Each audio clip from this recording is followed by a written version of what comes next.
Hey everybody, welcome back to my channel. My name is Kayla Heflin, and here I talk about having an ostomy bag and Barbie butt surgery and all of that. So if you're new here, welcome in. I have a lot of videos that go a little bit more in depth to all of that. Actually a lot more in depth because I actually recorded my whole Barbie butt surgery recovery process. So all of that's here for you if you're interested in looking at all of that.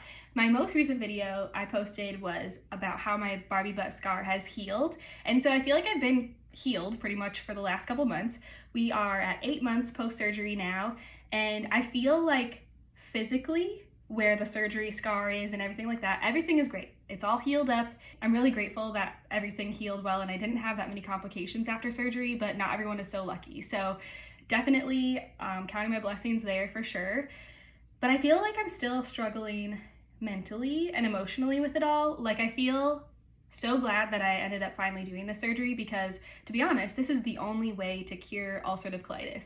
That's what I had before I ever had my ostomy surgery, and I had my ostomy bag for 5 years before I finally decided, it was almost 5 years, before I finally decided it's time to make it permanent. I still had my rectal stump after having ileostomy surgery. Shout out to Coloplast Sensor Mio. I love these black bags that we have available to us now. They're so cute. But I digress. After having the ostomy surgery, everything was pretty good until like a couple years into it, I felt like I started getting more ulcerative colitis symptoms in my little rectal stump. So the bleeding, the urgency, pain, all of that, it was like, oh God, it sucked living like that. And on top of it, having a newborn, which my daughter is now 20 months old, so a year and a half, a little bit more than that. And I just knew that like, I was in the mode of kind of survival and not really able to give my all as a mom or even to myself. And so it was kind of the right time, the toughest time, all of that. But we decided to go ahead with the surgery last December. And now I feel like I'm just still trying to get my mind wrapped around that I can do the things that I had so much trouble with before. So if you know about the whole spoon theory, where you basically have just say this much energy in a day, and you basically have to choose between tasks, what you're gonna do, how you're gonna spend your energy. And people that are blessed with healthy bodies don't have to worry about like, oh my gosh, can I get up to the kitchen to make myself something to eat? Or do I go hang out with friends and really drain my battery and then not be able to get through the rest of the day by just taking care of myself, much less another human being. I know several of you that I've talked to on here already have kids and you're like, what the heck, how do I get through the day? And then what does surgery recovery look like with that? And I 100% say you need help with surgery time, someone to take care of your kids so that you can heal correctly the first time through, because it is a really tough surgery. The Barbie butt one is what I'm talking about. My ostomy surgery experience was way easier. I don't know why I'm getting on this derail. Let's circle back. So basically, I've been trying to work out again, and I've been really inconsistent with it all. Like I joined the gym back in March or April, I think it was, and I did like a couple classes, and I feel like the classes are great for me because I push myself a little bit harder than I would on my own. And this is exactly what I have been thinking about today is like, our brains limit us so much when our body is so much more capable. And it comes from a protective mechanism because back when I had the ulcerative colitis being full force into the flare, I really had to be cautious with how I spent my energy. And I feel like my mind is just like trapped in that thinking of like, you're so limited. And really now that I'm healthy and not having my body attack itself all the time, I don't know how to get my brain to like accept the fact that like what I do to better my health, which is by exercising, going for a walk, for example, that's gonna help me improve my energy in the long run versus tanking the energy. Do you know what I mean? Like I feel like you know what I mean. But it's just hard to explain that to someone who is so healthy. But I'm so grateful. Keith is so understanding, and I honestly do have a really good tribe of people that I talk to regularly, where it's people who either have the Barbie butt surgery, also my best friend Hannah, who has a chronic illness of her own, my grandma, who saw me through the whole thing, and she really understands where I'm coming from. But it's still like, I need someone to take my brain out, rewire it, and then give it back to me so I can just like fully live. You know what I mean? Like I feel like I'm just baby stepping out here and I'm just ready to full force. Let's get into better living, So the things that I've really been trying to work on are incorporating exercise, and not just like workout, but like regular walks, taking my daughter on a stroller walk, and then finding ways to fit it into my day, because I'm a stay-at-home mom, so I have the day. I could be doing a 20-minute workout here and there. Like, why can't I fit that in? It's a mental block, honestly. So I just wanted to tell you where I'm at, and I think that what's kind of good is there's always ways to improve our lives.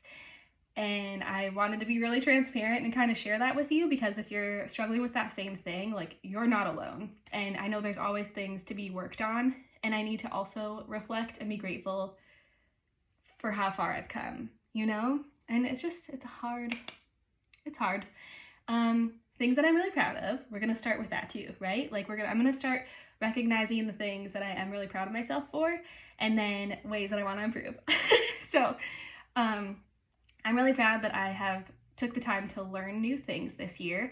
Being a stay-at-home mom and not having an income to provide for the family, I feel like what's really important for me is helping our budget in ways that I can control, which is spending and figuring out ways to kind of like be more of the Susie homemaker, which I've just always looked up to that woman, And so I am learning to cook from scratch, and I actually made my own bread and English muffins, which is so much easier than I ever thought it was going to be. And here again is a mental block. Like, I thought, oh, I can't do that because I don't have all the right tools, or I don't have, the knowledge to do it. But really, we can teach ourselves anything. So I just have to keep on that train. Also too, I'm trying to do some more like healthy switches in our daily life. And so I've been learning how to make our own laundry soap. The thing that I'm really struggling with though is trying to find a dish soap that's not Dawn dish soap, but works just as good. You know what I mean? So if you know any recommendations, please tell me, because mainly the dishwashing, mainly I'm looking for like a dishwasher soap, because I've got like the hand washing soap stuff down. I just use there's a couple of different ones I use. Anyway, why am I digressing on all this? I feel too, so I'm going to be 35 years old this year, and I feel like I'm kind of at that crossroads where sometimes I feel younger than what I am, which is good, I think, but I'm also like, I feel like I don't really know who I am totally. And maybe that comes with being a mom too, because you give so much, and like, you receive so much love from that little human being too, which is great. But I don't fill my own self-care cup enough, and I know that. And I think that's the hardest thing, to take the time for yourself. But anyway, I don't know where I'm really going with that. Sometimes I feel like I have to have the answer and say like, oh, this is my plan on how I'm going to fix this current situation. But sometimes I just need to like vent it out and say, this is where I'm at today. I'm struggling with getting an exercise routine, or even a routine in general for my daily life. Like, I've also wanted to share a lot more about what it's like living with an ostomy, because I find a lot of joy in that, and I love being able to connect with you on like Messenger or through the comments and all of that. Like, I just feel like I want to do more of that, but I'm not finding the time in my day to like fit it in. And it doesn't take that long. Hello, we're just talking to each other now, and all I have to do is just like make it a priority. I feel like I don't have really anything as a priority right now except for my daughter, but even then I feel like there's just ways I can improve. You know what I mean? So we're just stuck in that. This is where our mental is today on month 8 of recovery. It's a roller coaster, man. I feel like there's significant ups and significant downs, and you just gotta get through it. Maybe we're still in the healing process, and this is just the second chapter of it. I don't know. Anyway, I just wanted to pop on here and check in with you guys and see how you're doing too. Hopefully our next check-in will be a little bit more progress, and we're always improving. That's what we're working towards doing. And a big thing this year, I'm trying to focus on the baby steps and not trying to make these giant goals that then are so hard to achieve. So I'm working on rewiring the brain. But let me know in the comments here, what has been something that you did this summer that you're really proud of yourself for, and we can cheer you on too. So as always, thank you so much for being here. Check the bio for links and ways to get in touch and all of that.